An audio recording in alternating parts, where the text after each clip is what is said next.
नवरात्र हिंदू धर्म का एक प्रमुख त्योहार जो देवी दुर्गा की पूजा और उनके विजय की स्मृति में मनाया जाता है। यह त्योहार वर्ष में 4 बार आता है, लेकिन मुख्य रूप से शारदीय नवरात्र जो कि अश्विन मास में पड़ती है सबसे प्रसिद्ध है। नवरात्रि का अर्थ है नवरात्रियां, जिसमें 9 दिनों तक देवी के विभिन्न रूपों की आराधना की जाती है। इस त्योहार का महत्व केवल धार्मिक नहीं बल्कि सांस्कृतिक और आध्यात्मिक भी है। यह बुराई पर अच्छाई की जीत का प्रतीक है और महिलाओं की शक्ति को सम्मान देने का अवसर प्रदान करता है। लेकिन नवरात्र क्यों मनाई जाती है? इसकी जड़ें प्राचीन पौराणिक कथाओं में है, विशेष रूप से मार्कंडेय पुराण के देवी महात्म्य में वर्णित दुर्गा और महिषासुर की लड़ाई में। आइए इस कथा को विस्तार से जानें, जिसमें हम देवलोक के संकट, देवी की उत्पत्ति, 9 दिनों की युद्ध की गाथा और अंतिम विजय को चित्रित करेंगे। लेकिन आगे बढ़ने से पहले माता के नाम से चैनल को सब्सक्राइब कर दें और वीडियो को लाइक और शेयर कर दें। प्राचीन काल में जब सृष्टि की रचना हो चुकी थी, तब देवता और असुर निरंतर संघर्षरत रहते थे। असुरों में एक महान योद्धा था, महिषासुर। महिषासुर का जन्म असुर राजा रंभ और एक महिषी यानी कि भैंस के संयोग से हुआ था।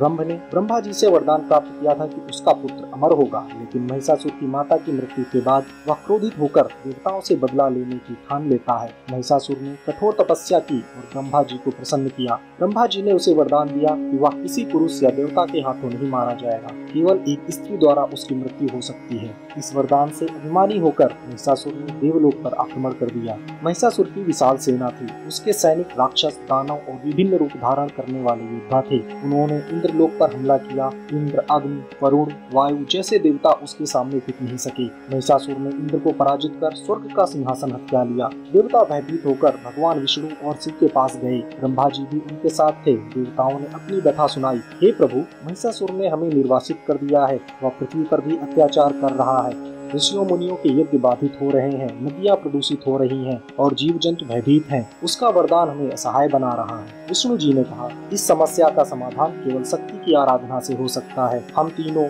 ब्रह्मा, विष्णु और शिव, अपनी शक्तियों को एकत्रित कर एक महान देवी का सृजन करेंगे। शिव जी ने सहमति दी और कहा, यह देवी आदिशक्ति का अवतार होंगी जो असुरों का नाश करेंगी। इस प्रकार देवों ने अपनी दिव्य ऊर्जा का संयोजित किया। ब्रह्मा जी की रचनात्मक शक्ति, विष्णु जी की पालन शक्ति और शिव जी की संहार शक्ति में एक तेजस्वी ज्योति उत्पन्न हुई। यह ज्योति धीरे धीरे एक सुंदर स्त्री का रूप धारण करने लगी। यह देवी थी माँ दुर्गा।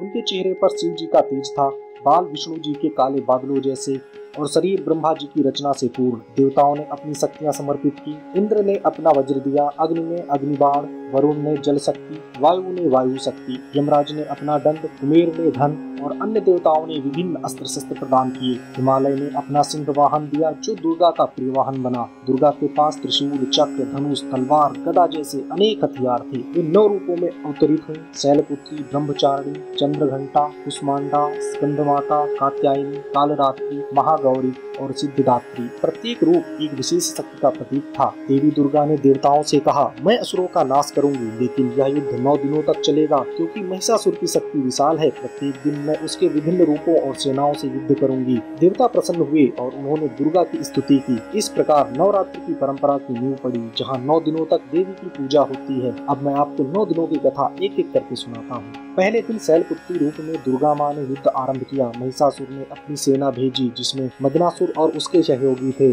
मदनासुर प्रेम और मोह की शक्ति से देवी को प्रभावित करने का प्रयास करता है, लेकिन शैलपुत्री की दृढ़ता से वह पराजित होता है। देवी ने अपने सिंह पर सवार होकर असुरों का संहार किया। इस दिन की पूजा में शैलपुत्री को सफेद फूल चढ़ाए जाते हैं, जो पवित्रता का प्रतीक है। दूसरे दिन ब्रह्मचारिणी रूप में देवी ने ज्ञान और तपस्या की शक्ति दिखाई। महिषासुर ने चंड मुंड नामक 2 शक्तिशाली असुरों को भेजा। चंड क्रोध का और मुंड मोह का प्रतीक था। देवी ने अपने त्रिशूल से उन्हें पराजित किया। इस लड़ाई में देवी की आंखों से निकली ज्वाला ने असुरों को भस्म कर दिया। पूजा में इस दिन हरी सब्जियां और फल चढ़ाए जाते हैं। तीसरे दिन चंद्रघंटा रूप में देवी ने घंटे की ध्वनि से असुरों को भयभीत किया।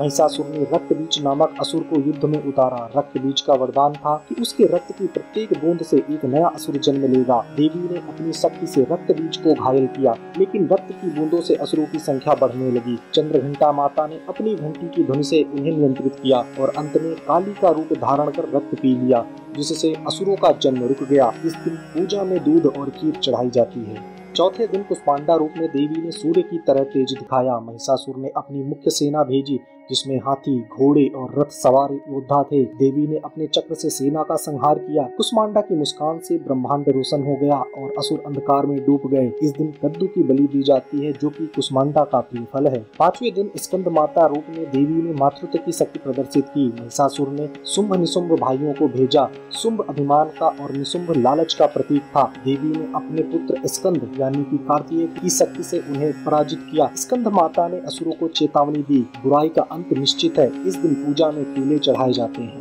6वें दिन कात्यायनी रूप में देवी युद्ध की देवी बनी। महिषासुर स्वयं मैदान में उतरा।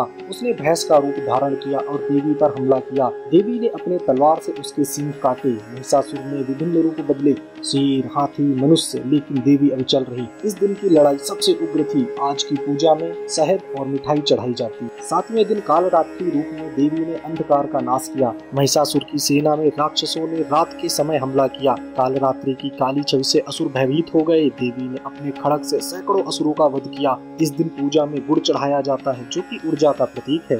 8वें दिन महागौरी रूप में देवी शुद्धता की मूर्ति बनी।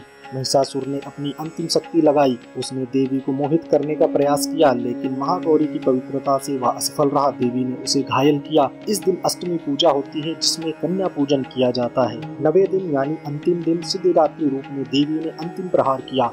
महिषासुर ने अपना मूल रूप त्याग कर मनुष्य का रूप लिया।